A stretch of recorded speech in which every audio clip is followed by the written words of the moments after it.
This is AM Agenda. Thanks very much for your company. With me now, the Shadow Parliamentary Secretary to the Opposition Leader, Jim Chalmers, and Liberal Senator Zed Seselja. Gentlemen, thanks for being here. Jim, I want to ask you first of all about the debt ceiling debate. Sure. Claims of hypocrisy on both sides, but I want to look at one thing that the Labor Party promised before the election, and now you've changed position.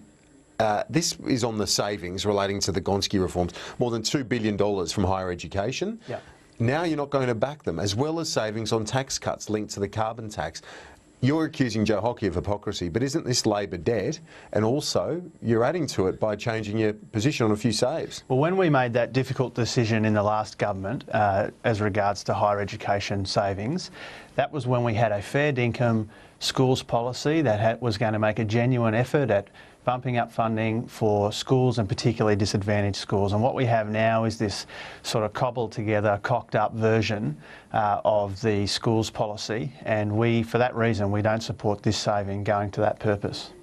And I'm glad you asked me about this particular saving, and no doubt we'll hear from Zed in a moment. But on the 13th of August, and you'll remember this during the campaign, I've been Googling you this morning, Zed.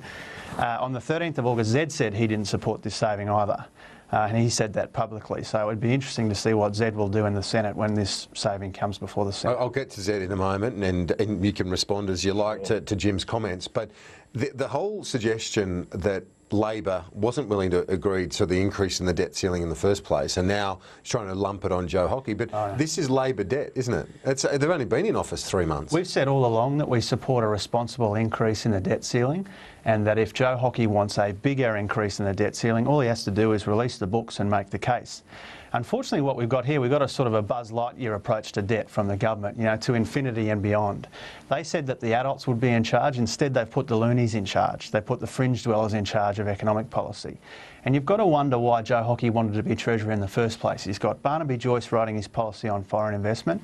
He's got Christine Milne writing his policy on debt. Gina Reinhardt on the mining tax. You've got to wonder why he wanted to be Treasurer in the first place. Let's go to Zed Seselja, your response to that and the fact that there is no debt ceiling, or won't be as of this afternoon. Well, Kieran, there was no debt ceiling under the Howard government. There was no debt ceiling under the Howard Costello years. And what we saw was a government that was intent on paying down debt, and that's what they did. They inherited Labor's debt, just like we have now, and they paid it down through making tough and responsible economic decisions. So the only reason we had a debt ceiling was because the Labor Party kept spending out of control. They introduced it at $75 billion, had to up it to 200, to 250, to 300, and they kept breaching it. So we have a very different approach. We don't see it as some sort of target.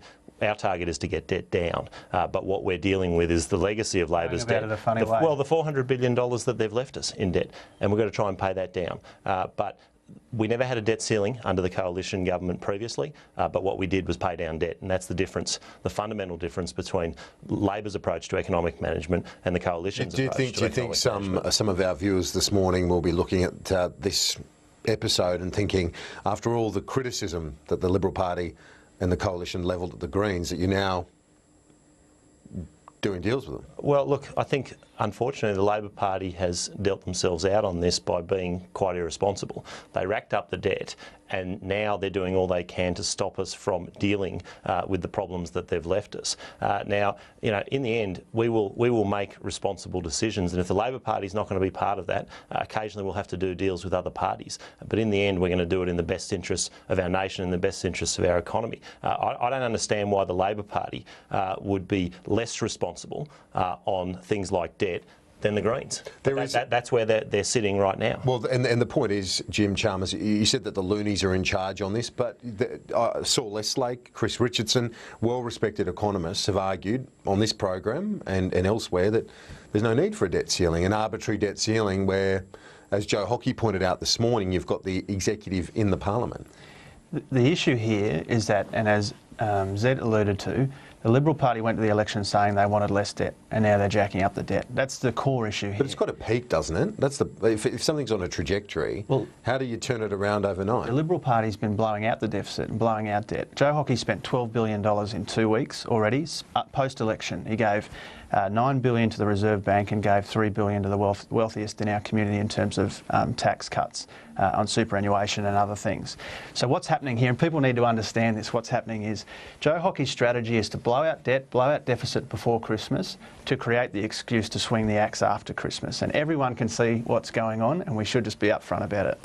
Well, there's no need for Joe Hockey to be blowing out debt. He's not blowing out debt. He's inherited this from the Labor Party. The idea, well, you know, you look at the Reserve Bank. We did have to underpin the strength of that institution. I don't think we want to be facing economic headwinds without a very strong Reserve Bank. The Labor Party didn't do the right thing by the Reserve Bank. Joe Hockey had to step in and do the right thing. But what we have now in terms of the debt is Labor's debt. When the coalition left office, there was none, and it was an amazing achievement by the Howard Costello government to pay down all of that Labor Party debt. It didn't take very long for the Labor Party not just to bring us back to the levels pre-96, but well beyond that. That's the challenge that Joe Hockey now faces. That's the challenge the coalition faces. No amount of spin from Jim can change the fact that this is Labor's debt and now it's the coalition's job to fix it. Regardless of the merits or otherwise of the debt ceiling, but has Labor been dealt irrelevant in this now? Because you wanted a justification for a lift to $500 billion. Yep. Now the debt ceiling's gone full stop. Well, we're the only responsible actors in this conversation. You've got the Liberal Party in bed with Christine Milne on debt, which is an extraordinary proposition. It's a wholesale capitulation of budget policy by the Liberal Party to the Greens. So Labor will continue to But as Ed said, there wasn't a debt ceiling for the whole Howard Costello term. In fact, for no time prior to 2008. It was only because Labor was so irresponsible that they had to put in place a debt ceiling. I mean, they had to justify, and when they put in the 75, they said, you said, that you wouldn't get there. When you went to 200, you said you wouldn't get there. You got there, you got to 250, you guys like to airbrush the GFC out of existence. The GFC is not responsible for all of your $400 billion of debt. Well, it's responsible for a big chunk of it. Surely you're not arguing that it's responsible for all of it. You might not have noticed that around the world there was this big global recession. We had the most rapid deterioration in our budget. We started well in front of everyone and we came right back to the... There's an argument it could be worse, though, if they didn't act. Well, and unemployment would be a lot higher if they didn't act. Well, look, you know, the Labor Party's tried to make their arguments, but does anyone really think that the $400 billion of debt was justified to deal with the GFC? Some do. Well, I think there are very few.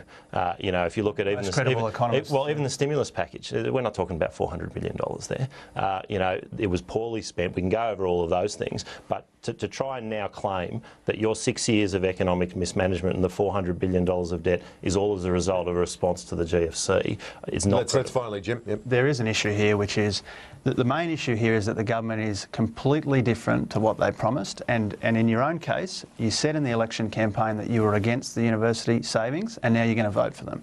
And that's just one of the many ways that this is not the government that they said they'd be before the election. But the same point could be put to you in saying that you were for them and now you're against them. I was for them when it was for a fair income attempt at a school's I want to move on just quickly. We've only got 2 minutes left, but Julie Bishop's in Indonesia, Jakarta today for these talks. A lot resting on it, because this is the government that wants the Jakarta-focused foreign policy as espoused by Mr Abbott. Sure, and it is a Jakarta-focused foreign policy. But for the wrong reasons right now. Well, look, Julie Bishop's doing the job that she needs to do, and she's continuing to build on that relationship with Indonesia. No one would argue that there aren't some challenging times now. That is not of our making. It's, you know, these sorts of intelligence leaks haven't helped anything. But Julie Bishop is doing the job that she's paid to do as the foreign minister of this country, and building a strong relationship with Indonesia, building on what has been an excellent relationship, and I've got no doubt will continue to be an excellent relationship, but difficulties arise from time to time. It looks like there might be a few more difficulties, Jim, over the next little while, with some 15,000 Australian intelligence reports stolen by Edward Snowden. Yeah, that's the figure in the Australian today. Yeah, none of us get into the sort of ins and outs of intelligence matters, but I think it is important for people to understand in the community that there is a whole legal framework around intelligence gathering. We work with our partners to make sure that intelligence is gathered in a legal way, in a way that protects Australia and Australians, and I think that's important for people to know. Okay, gents. Jim Chalmers and Seselja, have a good day. Appreciate it.